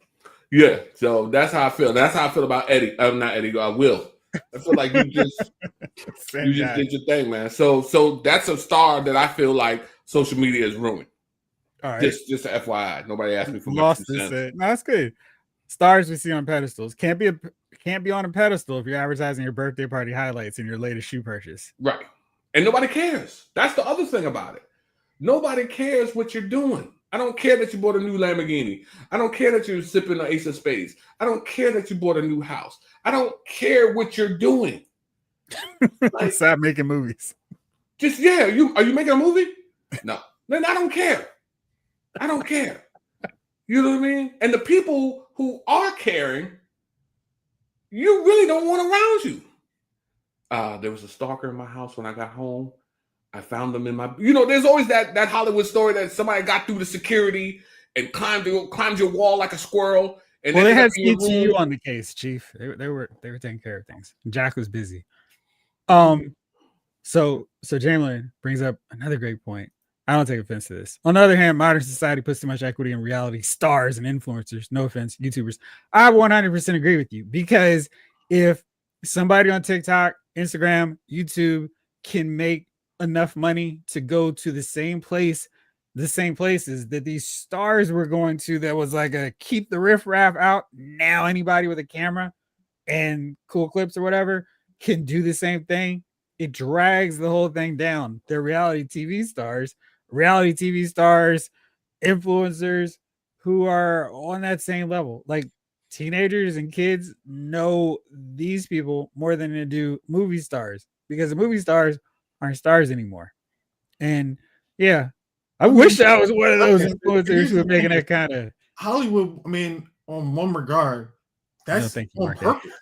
They don't want to have the star who could, as many times as we've seen Timothée Chalamet in movies, I don't think Timothée Chalamet is demanding $30 million per picture. Will Smith in the heyday was $20 million before we start doing anything, before we get budgeted anything. We will have these young, up-and-coming actors that we will recycle after they've done 3 years of movie. How many times, and I'm going for the topic, is how many movies do we see Miles Teller in? Hey, Miles Teller's going to be the dude. Miles Teller. Oh, Miles Teller. And it's because we don't want to pay Miles. Miles Teller is happy to get his $2 million per movie. Hey, I'm not knocking it. But Miles Teller's agent doesn't come back. Yeah, that offer's too low. Oh, you're too low? Let's go to the next one. Bring him on in. So, yeah. He's right, man. They've got to stop, man. It's got to end, man. And it's funny because Will Smith used to be the biggest movie star in the world at one point. He was the biggest movie star in the world at one point. He turned down The Matrix. Yeah. And Miles Teller, man, I remember I was watching Miles Teller since he did that movie where Not My Tempo. He got snowed in with the girl. Oh gosh, that one. Remember that? But I'm just saying that's how long ago it was. But they're not A-listers. They're like B+ listers, A- listers. I feel like he's a solid C. And on a Chief scale, he's probably a 70. And there's nothing wrong with being a 70 movie actor, because somebody's got to do it. And not every classic movie is headlined by an A-lister. It's just when you try to tell me a 70 is a 90, like, no, that's not true. There's some great character actors. I love watching them and stuff. But if you go, he's going to win a he's going to win a best Oscar as the best actor. Like, okay, no. So I was like, what's the Oscar? Here's the thing. Are these guys totally different award? I think Samuel L. Jackson said, I'm not here to win statues. I do popcorn movies. I get people I want to see. I do movies that I want to see. And a lot of these actors, instead of, I just want to do popcorn stuff, I can be the top of the billboard popcorn actor, which again, like say, who is it? Is So you're talking about that. Jason Statham is a star because he doesn't care. exactly. Samuel Jackson, we know he'll take whatever, but he's still a star because like he's about getting that money. And everybody can appreciate a dude trying to get that money. And he'll do a great movie every so often. But it's like, yeah, Sam, get your money. You know what's funny? Because you have Kevin Hart, you'll be fatigued from Kevin Hart, right? Absolutely. But Samuel L. Jackson's in everything. You love Sam. You know what I mean? Like that's the difference is Samuel leaves you wanting more. He's not. I mean, it's hey, he leaves you again. Hey, I'm in it for 5 minutes or 20 minutes, but I've done a good role. I'm out. I do the show in front of a live studio audience. In case you were wondering, you need to hit the applause button every so often. Well, I just ask them to applaud, but normally, you know, for the applause. So, here's another one from Jamie. Hold up real fast. You know what's a shame too? The King Richard movie was pretty good, but no one really remembers it. He won Best Actor that year and overshadowed his own win by losing that cool chief mention, which still goes back to the Red Table incident. Absolutely. Yeah, too much access. Parasocial. Yes. High-tech version of stalking. That's what I'm saying. People crawling in your house like a squirrel. I'm trying to find a nut. They need to back away from it. And I guess their folks are telling them this makes you so much more engaging with the people who aren't going to movies, who are getting in illegally. So make sure to connect with them. But the people who are going to the movies don't follow all these stars on social media. It's like Chief, I'm sure you have like maybe 10 stars that you might follow on your social media account, maybe. And yeah, you're not tracking where Rock is. Hey, this is his first time in In-N-Out Burger, which he does a lot. Some actors just want to wear it because they love acting. Yes, Samuel Jackson is the one I was talking about. Yeah, I mean, because King Elector, Sam Jackson quietly got a ton of movies under his belt too. A ton of movies, bro. And Samuel Jackson has been old his whole career. Like even young Samuel Jackson from like what's that, Coming to America? Yep. Still old in that. He like Morgan Freeman. No, he's like Benjamin Buttons. Oh shoot. And they were shocked, Rick Cage. Sam also wants to do stuff that he had fun going to the cinema to see. Yep. Mm-hmm. Who got more movies than Sam Jackson? Nick Cage. I feel like when actors go out of their way to try to win an Oscar, it's coming from a place of fear. They're afraid for their relevance and longevity in Hollywood. An Oscar equals credibility and guaranteed future work. See Jared Leto, who won Best Supporting Actor. You might have thought that, but then when they said they don't even look at the movies, I want the people at home now looking at their Oscars like the people who voted never even saw the movie.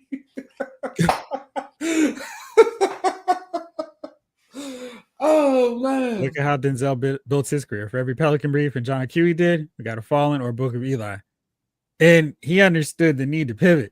This hard hitting, dramatic stuff wasn't working. Fine, I will play a corrupt cop, no problem. Oh, Denzel's so amazing, so great. Duh. So need to see that Christopher Reeves, Morgan Freeman movie Street Smart. No, I haven't seen it. Nick Cage is a method actor, and that method is madness. Oh yeah, dig it, Mark A. Love him or hate him, he never really phones it in. No, he does it. I mean, he's committed to everything. Mo Better Blues. Sam played Denzel's little brother. I thought Sam was older than Denzel. Then these Oscar-hungry actors are listening to the advice of their agents who want more money. Maurice, George Takei said in an interview years ago that typecasting wasn't really a worry. It meant good, steady work. Yeah, Jason Statham. Oh, I'm typecast is the dude. I just have to stay in shape and make one movie every year. I'm getting 20 mil. Sign me up. And that's the thing is his agent is, you know what my asking price is. Don't come here with that mess. You want me in my movie? Asking price. If you ask for $1 less, go to the next guy, and you know you're coming back and adding $2 to that just for wasting my time. Well, it depends on who my co-star is. So with that being said, gentlemen and chat crew, who would you say? Let's do one round, one first. Is an is a phony fraud movie star who they've tried to convince us is a star, but really isn't? I'm gonna start with before he got banned for his indiscretion was James Franco. James Franco was, oh, he's gonna be the A-list. Oh, he's so funny, and he did not drive you to the movies. It was, you're the dude, you're the second or third dude on the call sheet, and if you're good, I don't mind watching you. But it's top of the bill. I'm not going to see that movie, and that was before all the crap came out about it. But it was before that. It was, you're not driving me, James. You're the friend. You're that second tier. You're the what was his name? You're the Norman Osborn. You're not Spider-Man. You're not Peter Parker. So that's my first. Chief, who you got? John Boyega. Right. I feel like they just, they used to push John Boyega on us on everything. And then they try to make him, and it's funny because they try to make him important in the Star Wars film and realized that wasn't going nowhere. And then they kind of, all right, we're going to change it. We're going to take away your powers. You're nobody now.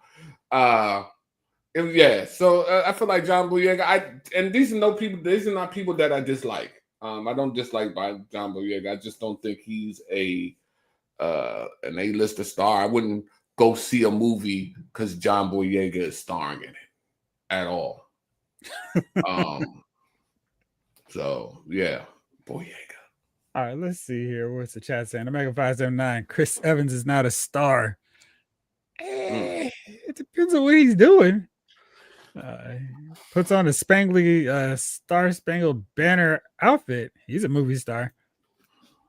Zac Efron, he ruined his looks. He does look a little different now. Was it plastic surgery or did he just? So he said he had something going on with his jaw. Then he had to do some corrective surgery. He does look noticeably different though. All right, so for those of you who are wondering who that mysterious lady in the white hat was, that's J-Lo. Jennifer Lopez is, gosh, she's got an awesome agent because I feel like we've all been hypnotized into thinking she's a star. We've been hypnotized into thinking she's a singer and actress. And I'm just like, huh? I remember when they were like, Jennifer Lopez performing at the Super Bowl, I'm like, what is she going to sing? Live? Come on. They had to have Shakira with her to help her out, but it was like, what's going on? And she acts on this range. On rom-coms, that's fine. She didn't have to worry. No depth needed. When she starts going a bit dramatic, it's kind of shaky. She was very good in Hustlers. And then what was the one with George Clooney and Don Cheadle, Ving Rhames, and Michael Keaton from way back in the day? She was good in that. But when she's like headlining a movie like The Cell, it's like, no, thank you.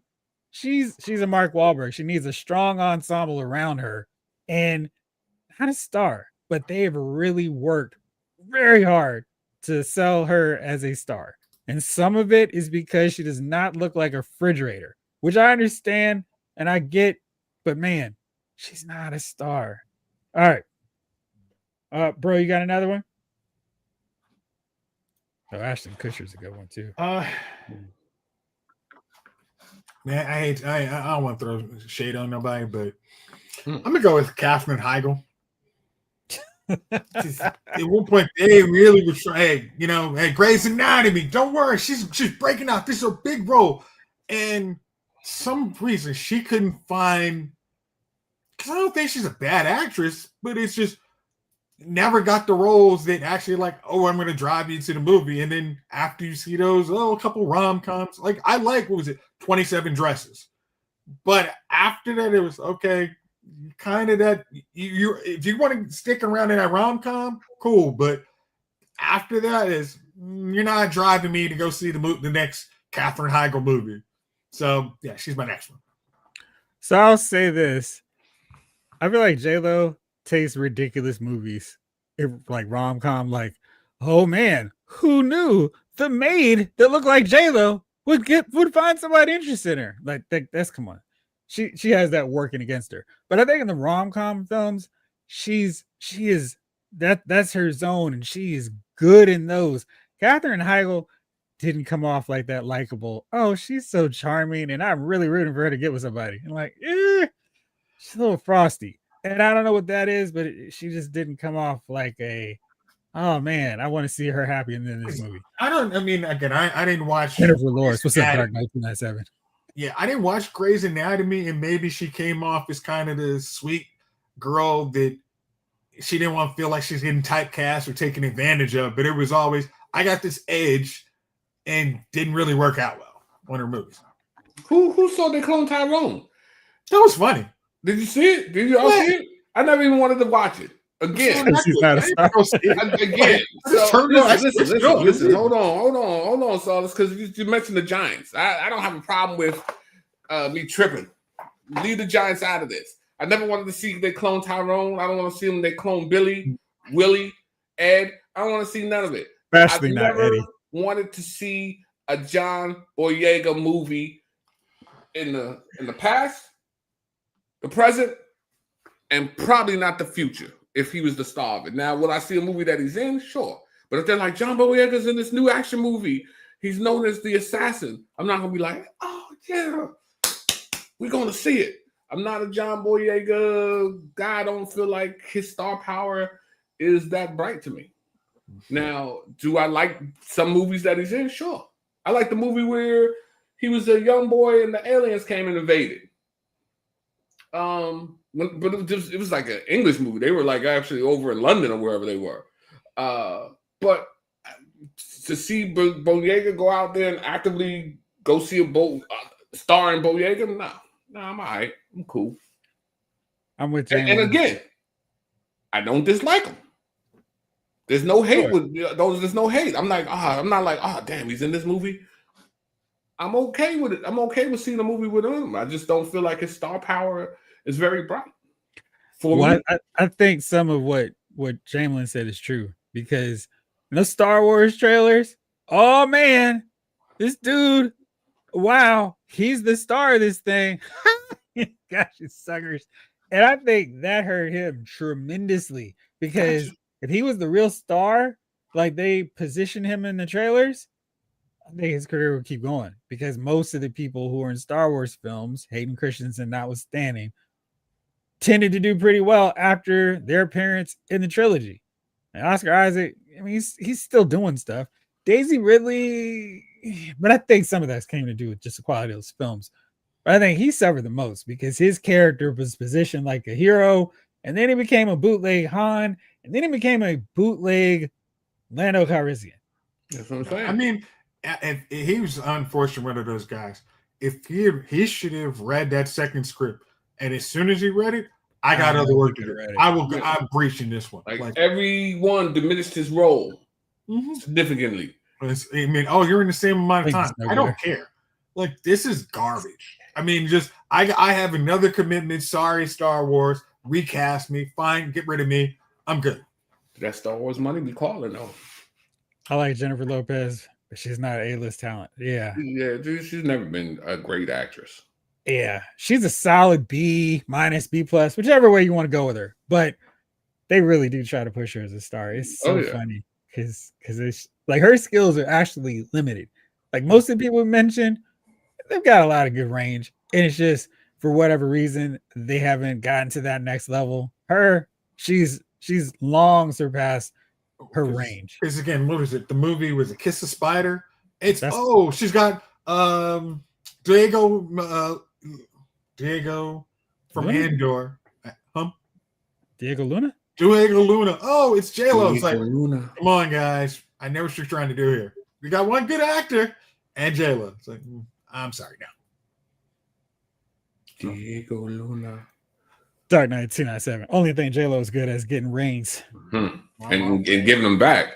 The shade is real. Speaking of stars, Rick Cage, Jesse Eisenberg. Yeah, he seemed like he was on that. We're gonna make him a star too. Social Network, Zombieland, and then so that. I enjoyed the first Zombieland was excellent. The second one was that first one was really good. Jessica Biel was one. They were man, her supernova flame. Yeah, it just faded so fast. Like Catherine could have done more movies. She publicly disrespected her writing team, was blacklisted. Yeah, I think that's what happened to her too. And once that word got out, it made her characters on screen not as likable. And absolutely, Michael Cera. Yep, that's where I was about to go. You had it right. That's literally was on my like. Yep. Oh, go ahead, explain that. I mean, because he was hilarious on Superbad, but they And Arrested Development. I mean, he was very. Oh, he and Jesse Eisenberg. Oh, they look very similar, and and I'm sure they pitted their roles against each other. It was, we got this guy. Hey, if you don't want this role, I'll call Jesse Eisenberg. I got 5 other dudes that look just like you, the everyman quirky. We got this guy. This is our everyman star of the movie, and he used this star power. Hey, Superbad, really funny. Like I said, Arrested Development. And then it was, yeah, we don't need you. We got the next guy. And so, yeah, he's definitely on my list. Good call. Maurice, I've seen J-Lo in some action movies, and she was just mid. What was it, Mother? That was the one you're like, come on. And then it's one of those, to their credit, they know J-Lo won't sell you on a movie, but they will show you on, hey, we got this A-lister here to even out the acting, okay? You'll just watch it, right? Wasn't she in the movie with Mark Wahlberg where he was the next door neighbor? Oh, maybe I'm tripping. All right. She was the next door neighbor? You'd say so. I just thought she was. There was a movie where she was. I don't know. Maybe it wasn't her. She was the girl who lived next door was married, and then Mark Wahlberg was like a high school kid, and he lived in the house next door, and he ended up having an affair with her. Maybe I'm tripping. Yeah, it's been a long night. Okay, all right. We're winding down. David Thanos might get some heat for this, but Vin Diesel, outside of Fast and Furious, makes terrible movies. Maybe he's gonna have his family. What about Triple X? That one. No glare. Nah. Vin gets a pass forever, just Ryan Giant. Not to mention Pitch Black and Saving Private Ryan. I feel like he's actually a little bit underrated. But okay. And Lawson said he was best as Iron Giant. Attack the Block. Attack the Block, yeah. He's the number 1 Street Sharks fan. Yeah, it was a decent movie. Oprah's another one. I think she's actually made herself a star. I never felt Boyega was poised to be a star. Baby, I'm a star. And don't forget about Groot. I am Groot. The Last Jedi finished off John Boyega's career. I feel like, so Blake was saying,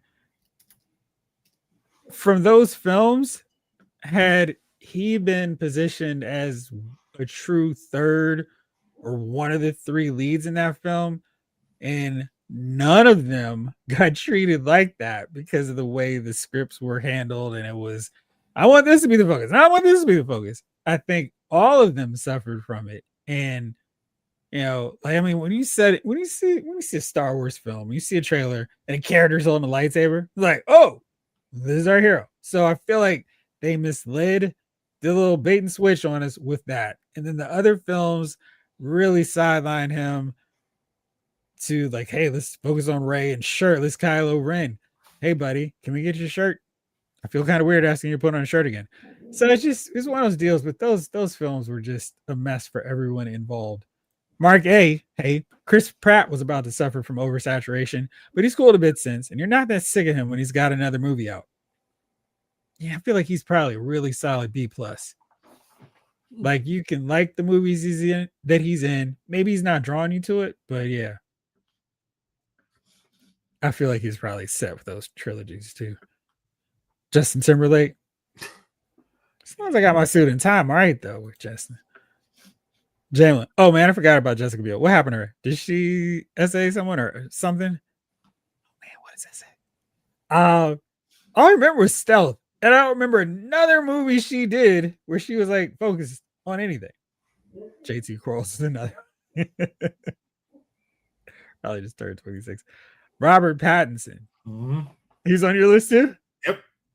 Okay. I mean, here's the thing.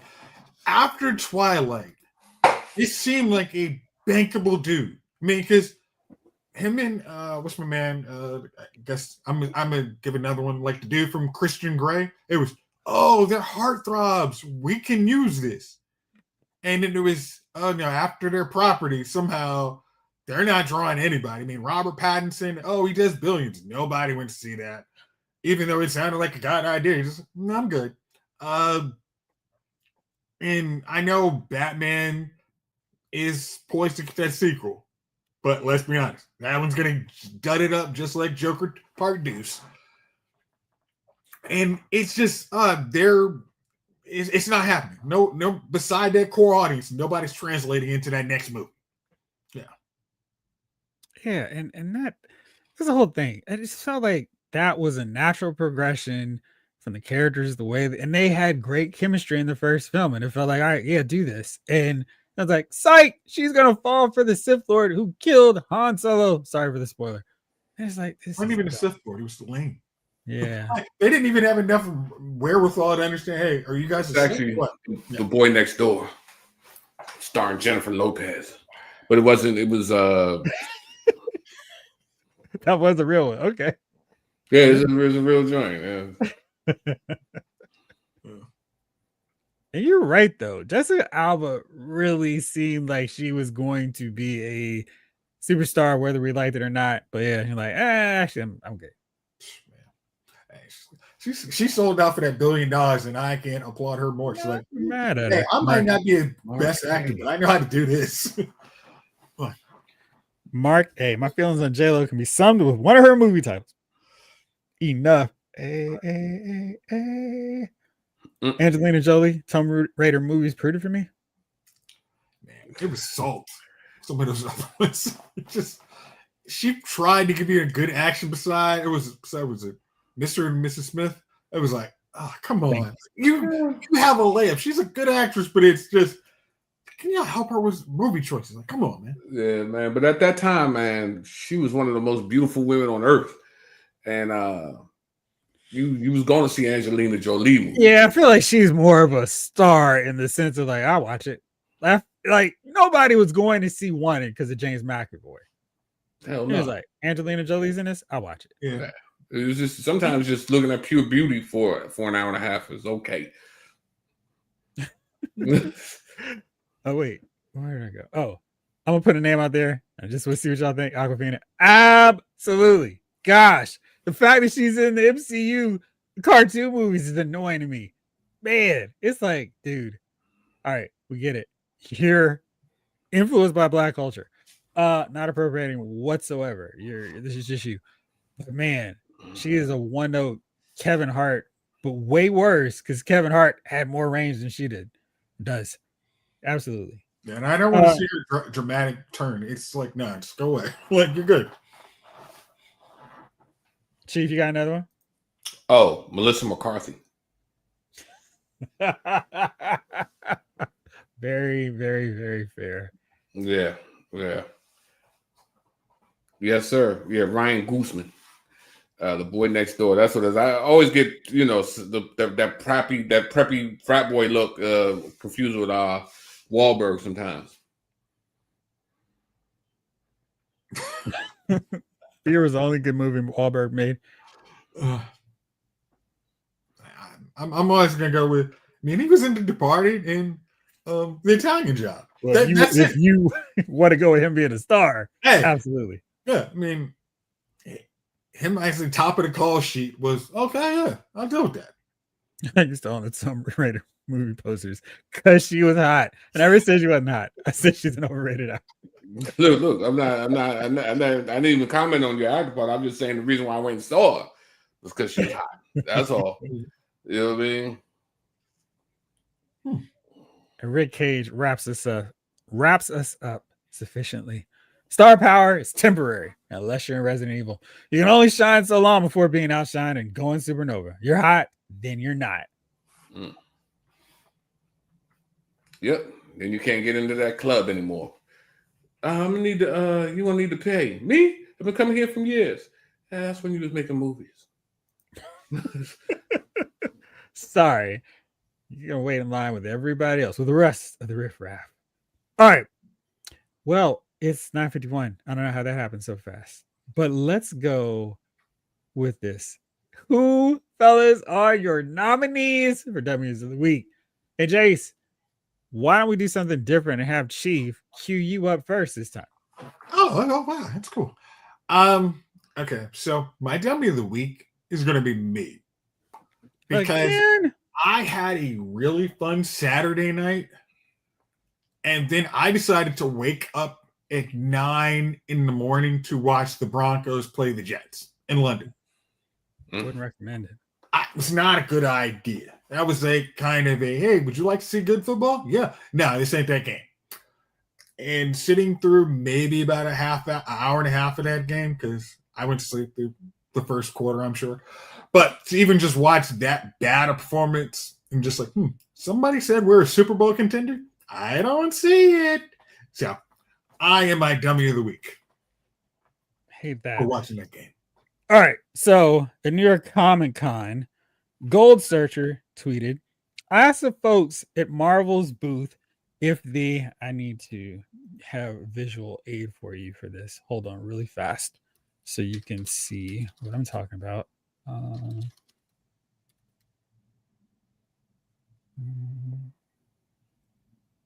Let's see. Oh, there it goes. Great. Nope, that's from Instagram, so it's not going to show properly. Yes. Great. Let's do this. Or let's just do this one. All right. So, and I'll do it all the way so you can see it. Ugh. All right. So, gold searches. Ask Marvel. Ask the folks at Marvel's booth if the Wonder Man poster art for the in-universe movie being rebooted is AI made or generated. I'm going to say this first part again. I asked the folks at Marvel Comics booth if the Wonder Man poster art for the in-universe movie being rebooted is AI made or generated. They said it's artwork made by artists but touched up by AI. So I asked, so really AI assisted Photoshop work for clarity? And they said yes. Marvel Comics needs AI to do a comic book likeness for a movie poster. I wonder if Marvel Comics has any artists who could actually do this for them on their own without needing a computer that anyone else can do. So they've got to be my dummy of the week because DC at New York Comic Con was like, we're never going to use AI. We have artists. So Marvel, y'all have to be the dummy of the week for owning up to it and just go, we don't know. Let's get back to you. Why in the world would you admit that? So dumb and so stupid. Seriously. Yeah, I think you're right there, Snowglare. David Hasselhoff, Morgan Freeman, totally different. Morgan Fairchild. Marvel Comics doesn't need AI. Disney Corporation needs not to pay artists. Yeah, that's lame. And I really hate that, Lawson. That's terrible. Yeah, stupid. My dummy of the week is my wallet, but that's more of a loss for you. Yeah. After watching New York Comic Con, yeah, there's a lot of this on that guy. A lot happening. All right, Chief, take us home. What's your dummy of the week? Dummy of the week is going to be Brian Branch for trying to appeal his one-game suspension. You juju'd on that beat. You beat that juju. You understand what I'm saying? And you did it in front of 30 million people. You grabbed him, you beat him, you made him bloody, and then you tried to appeal the suspension. He was like, and then he put his hand out to shake it, and he was like, "No, I'm going to hit you." So, listen, man, serve your one-game suspension. Stop doing stuff when the cameras are watching. You're supposed to catch that dude outside. Hey, man, I need to talk to you about the buses. And then you do your thing. You right there. I mean, what did you think was going to happen? What did you think it was going to happen in front of everybody? Oh, well, the game was over. Oh, yeah? Okay. Okay. Was you still on the field? Yeah. But the game was over. All right, man. Well, you know what? Good luck with that suspension, sir. You let your team down. you beat poor Juju. He looked bad too. You know what I mean? And Dummy of the Week a little bit goes to Juju for getting your butt whooped that bad. You know what I mean? And then here's the other thing. A little bit goes to the Chiefs organization for watching Juju get beat that bad. I'm gonna be honest with y'all. If we go somewhere and somebody jumps on one of y'all, I'm jumping on that person. I'm not gonna sit back and be like, well, you may win it. I don't know if my boy's gonna handle it. That's not how we work, man. We jumping, we're in our 50s now. We jumping people. We are jumping you. You know what I mean? We're going to walk away okay. You know what I mean? We're going to hurt somebody where they're like, no mas, Roberto Duran. I'm telling you, man, there's no way I'm going to watch a teammate or somebody else take a whooping like that on national TV and just be like, oh, Juju, get up, Juju. Get up. You know what I mean? He's playing the drums with your face. I mean... Hey, it's gonna get pretty good bass out of bongo. Yeah, man. Henry G. That joint was crazy, man.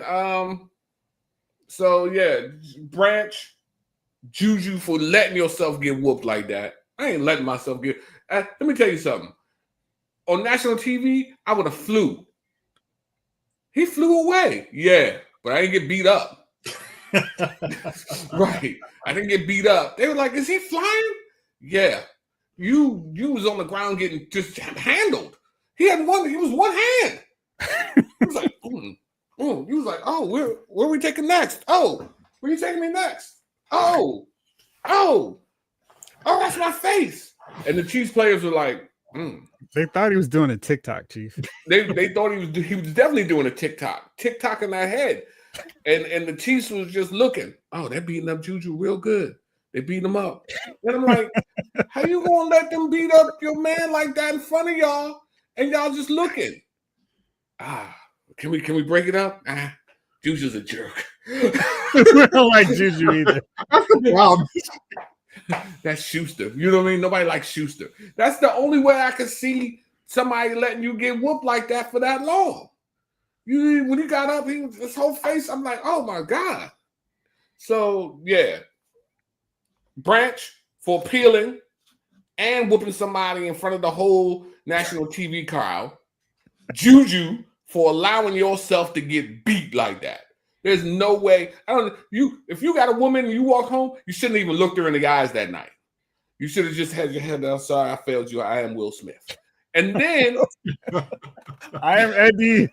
And then the Chiefs organization has a crew, a record label, and a football team for failing. You failed in helping your man out. Ain't no way nobody from some other team can work your teammate over like that, and y'all just standing around looking. So those are my dummies of the week. There you have it. David Thanos has one that I wholeheartedly agree with. The snitch of the week. Fans quarterback Tua ripping into teammates saying they're late to player only meetings. Like, that was such a big, it was such a punk move. And then a former Fins wide receiver said Tua was late to the meetings all the time. It's so bad. Hey, them player only meetings. We got guys coming late to the player only meetings. It was me, but right. You trying to get everybody fired. We get some people fired here. You may be the one leaving. The next coach is Mike McDaniels will be out of there before the end of the season. That next coach might be like, can we get a dead cap on this guy? He sucks. Like, come on. Well, not Tariq Hill. Come on, he's trash. Not a great move.